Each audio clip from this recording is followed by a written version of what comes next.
Finally நாங்க வந்துட்டோம். கோயில் எங்க இருக்குன்னு கண்டுபிடி. Excuse me. கோயில் கோயில் அதோ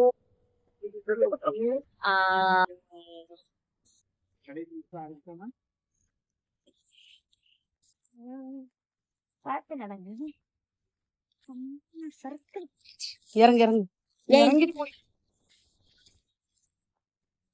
என்ன தெரியல. போ போ நீ போயிட்டாரு.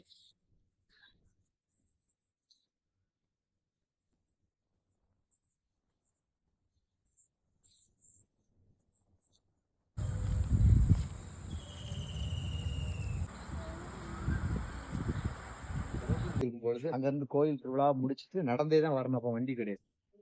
நடந்தே வரும்பொழுது அங்க ஒரு பெரிய ஆடு நின்றுது. அந்த ஆடு வந்து இவங்க கூடாலே நடந்து வந்துட்டே இருந்தது. அப்ப டிராமா போட போனவங்க திரும்பி திரும்பி பார்த்துட்டே இருந்திருக்காங்க. அதுவும் ஒரு 10, 15, 20 கிலோமீட்டர் பின்னாடி வந்தோடனே இவங்க நல்லா ஆடு நல்லா கொளுத்து இருக்கு, அந்த ஆடை கொண்டு போய் நம்ம ஊர்ல நம்ம கொண்டு போய் கொடுத்து வெட்டி கறி வைக்க சொல்லிடலாம் அப்படின்னு சொல்லி கழுத்துல நேரியல்னு சொல்லுவாங்க. நேரியல்னா அப்ப அவங்க எல்லாருமே 9 அடி இருப்பாங்க. இப்ப நம்ம எல்லாம் 6 அடி இருக்கோம். ஆமா, அது பெரிய அங்கவஸ்திரம்னு சொல்லுவாங்க. அந்த அங்கவஸ்திர துணி நேரியல் கழுத்துல போடக்கூடிய டபல் மாதிரி போடக்கூடியது. அதை அந்த ஆட்டுக்கு கழுத்துல போட்டு கெட்டி கொண்டு வந்துட்டாங்க. ஆட்டு கழுத்துல கெட்டி கொண்டு வர போகும்போது கூட வந்துட்டே இருக்கு. கூடாலையும் ஒரு ஒரு ஒரு ஆடு மாதிரி வந்துட்டே இருந்திருக்கு. இவங்க அப்ப இதுக்கு கூட உள்ளதான் நினைச்சு வந்துட்டே இருக்காங்க. இந்த பகுதியை வரும்பொழுது அந்த கூட உள்ள ஆடை காணல. இந்த பெரிய ஆடு மட்டும் இவங்க நேரியல்ல இருந்திருக்கு. அதை இழுத்துட்டு அவங்க போயிட்டாங்க. இப்ப இருக்கக்கூடிய கோயில் போயிட்டாங்க. அந்த கோயில் தான் அவங்களுடைய டிராமா ஆர்டிஸ்ட் இடம். அதெல்லாம் ஒத்திகை பார்க்கக்கூடிய இடம். ஒத்திகை பார்க்கக்கூடிய இடத்துல ஒண்ணு உள்ள பெற மாதிரி இருந்திருக்கு. அந்த பெறையில ஒண்ணு கெட்டி போட்டாங்க.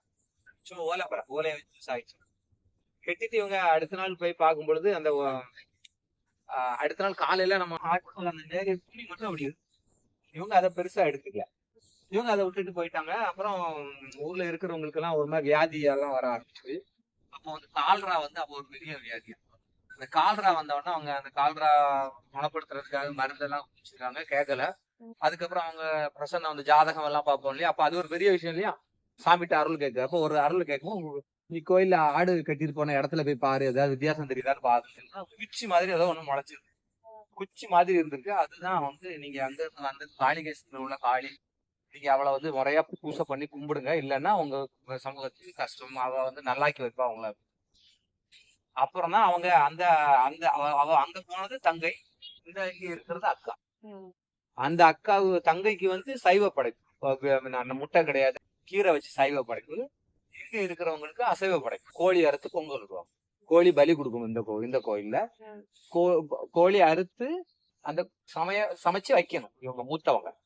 அங்க இருக்கிறது பத்திரகாளி, இங்க இருக்கிறது அஷ்டபெருங்காளி. 2 பேரும் வந்திருக்காங்க. 2 பேர்ல மூத்தவங்க இந்த வயலுக்குள்ளால வந்து உட்கார்ந்துட்டாங்க. இளையவங்க நமக்கு இப்ப இருக்கிற கோயில் இருக்கிற இடத்துக்கு. வீடு எப்படி ஒரு 1 ஏக்கர் இடம் வாங்கி